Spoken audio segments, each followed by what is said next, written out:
Hello everyone, this is Shane with GreenStone Services. I hope you're having a wonderful day today, and we have something we should talk about.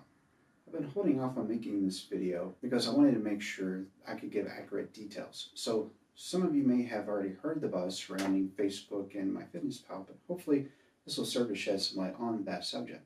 Let's roll that intro.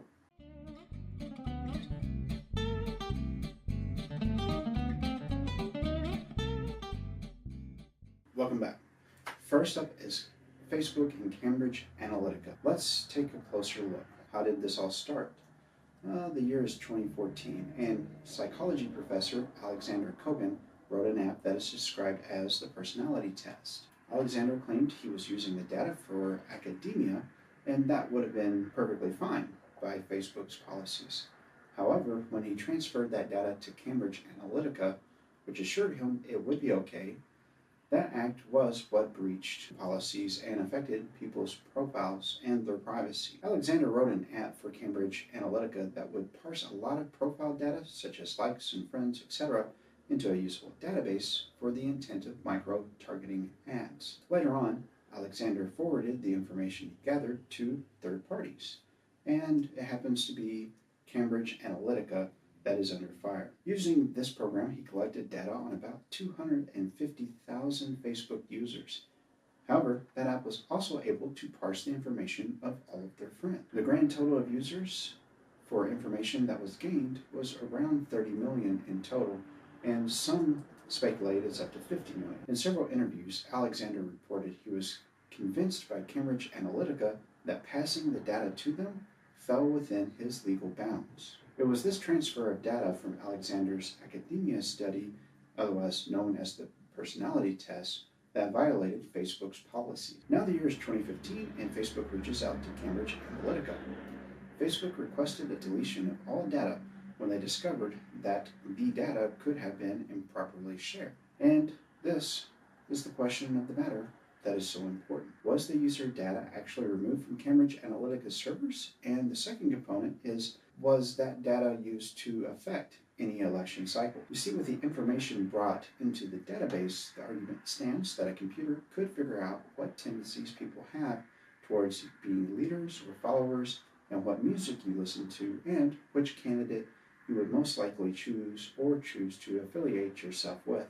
Some things this app brought into the database was the text that was open at the time of the personality test, and the personality details from your profile, as well as your friend's profile. Some computers, when tasked to assemble that information in different ways, could easily make whole list and psychological profiles of people to show them what sort of positive and or negative ads to effectively change their minds about whom to vote for, or simply to get you to try something new for dinner. After the somewhat sting-like interviews that Channel 4 in the UK showed of Alexander Nix being secretly recorded but bragging off about then President-elect Trump to now President Trump's campaign success, which, by the way, is potentially highly illegal.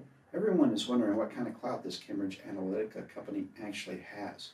Are they just bragging off about what their abilities could be, or is there something actually to it? Alexander Nix, which was the chief executive for Cambridge Analytica during that time, has been suspended since the interviews.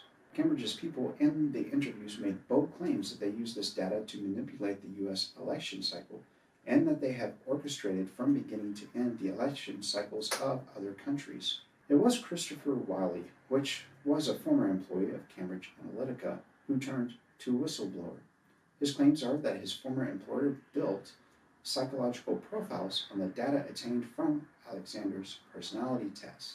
And now here we are in 2018, and the British government as well as the US government are starting their own investigations in the matters. Facebook, in the middle of March, stated that they had hired a digital forensics firm to do a complete audit to find out if this data was still being used, since they did kindly ask for its deletion in 2015. Facebook was asked by Elizabeth Denham, Britain's information commissioner, as well as the British government, not to go ahead, as this could contaminate the evidence on the servers they were issuing warrants for, and in order to seize and perform their own audits and investigations, they preferred the servers to be left alone. In an effort to comply, Facebook did, to their credit, hold off on that investigation for the British governments.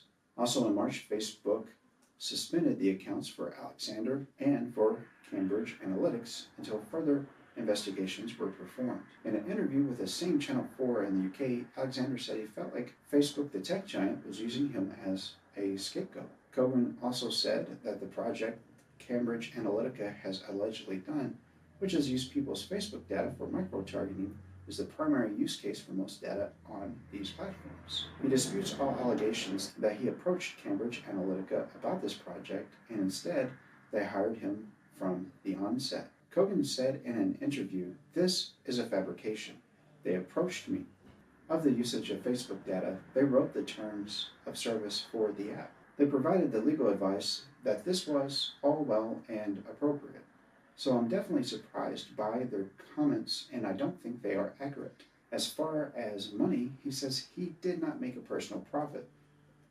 It paid up to $800,000 to recruit about 200,000 people to use it. He said, I have never profited from this in any way personally. This money was paid mostly for the participants, and each person was paid about $3 to $4. So that's where really the money went. His main regret, in his own words, was that he didn't ask enough questions and that he was questioning the morality and ethics of such a project. Mark Zuckerberg of Facebook is to go up in front of a key U.S. House committee, which will be the first of 3 possible hearings where Zuckerberg could face a lot of questions about the data privacy practices of Facebook. For you, a word of advice I typically give out a lot. Be leery of free things such as screensavers and free software or software cracks. These things that should cost money, but they don't. We walk a fine line with companies like Facebook and Google.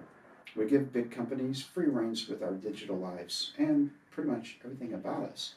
And they in turn swallow the cost of billions of dollars to serve us as a platform. The reason? They can get you to an advertiser that interests you, and then perhaps you will buy their product. Also to note here, with some companies, the provided links they give you to get to a product, if you happen to purchase, will allow for tracking in a way so that whenever you actually bought it, it looks like you were affected directly by an ad, and those said companies then show that they may have influenced you and in turn get paid yet again. And this is the way with big data. That's how it works. It's how they pay for it. Now, I have always advised friends and colleagues not to use free games or apps that are outside of the main portion of a service that you happen to be on, especially if it comes from a third-party host. I always like to assume good, however, not everyone has our best interest in mind. As far as any other points, we'll have to wait for the British government and the United States government to release information on the validity of the claims of people such as that whistleblower, Wylie, and also the chief for Cambridge that was suspended, if there was any truth to his statements and bragging, or if it was just overreaching to impress, which Cambridge Analytica did at first confirm his comments, but now, however, denies them. So then, we just have to hope that perhaps the U.S. election cycle wasn't manipulated from only one source, being Russia, but from another source as well, located in the UK. Facebook has updated their security settings since this has all started. Used to, you had to go to multiple pages and make sure you had particular things turned on or off, or just to friends or friends of friends, whatever. It was complicated, much like my relationship with bagels. However, now you can locate them by finding the down arrow next to the question mark and then going to settings. There you will find a new layout depending upon how long you've been there since the last time, and at the top you will notice that you have General, and under it is the Security and Login tab. That's where we need to look. Here you can see and do a lot to protect yourself from the where you're logged in area, which I do suggest that you check. You can see what devices have access to your Facebook account, the date and the times. If you find something unknown, and click on the 3 dots on the right side, you can select Not You. Then a new window will open from your browser, allowing you to secure your account. Also from the Security and Login tab, you can enable use two-form factor authentication, and if you haven't already, then please do so. Also, you can get alerts about unrecognized logins and choose your family or friends to help you out in a pinch if you ever get locked out of your Facebook account. Next is the Privacy tab.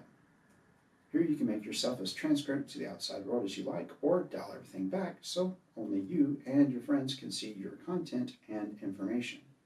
The next thing is face recognition. That is pretty self-explanatory, but it allows Facebook to find you in everybody's pictures. Now, some people like it and some people don't. Since this was an app that was the problem to begin with, let's cover the apps area as well. Here you can remove all those outdated apps that still have access to your account. Me, for instance, I tried Buffer and Yext a couple of years back, and to get rid of them, the only thing you need to do is simply check the checkbox next to the app and click remove if it is forgotten or unknown. This should help tidy up your security a bit if you go through them. So, happy hunting there. Now, moving on along. MyFitnessPal. Data security issue that was released on March the 25th.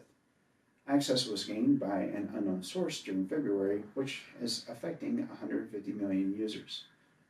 150 million users. Let's give that a little bit of perspective. During 2017, the U.S. population was 325.7 million people. That would be just under half of our country's citizens.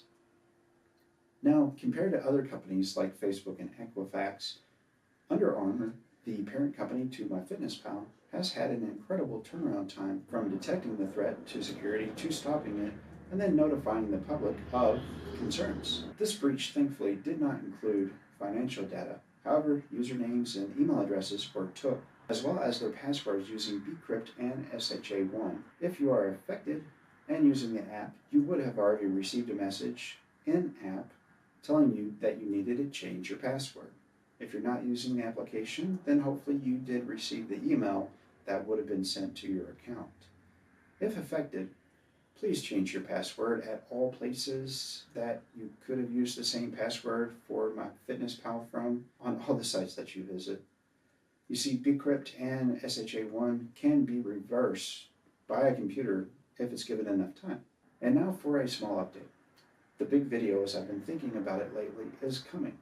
The only things left for me to do is really to get an okay from the family on the final rendering. And so now it's that time. If you made it this far, I'd like to say thank you. If you found any information in here interesting, make sure that you subscribe and feel free to like and share it. It actually does do something for the channel. Oh, and speaking of subscribing, for YouTube users, please don't forget about checking on the cowbell, because we all need a little bit more cowbell in our lives. So, till next time, think before you click and be safe. This has been Shane from GreenStone Services, and I hope that you guys have a wonderful day.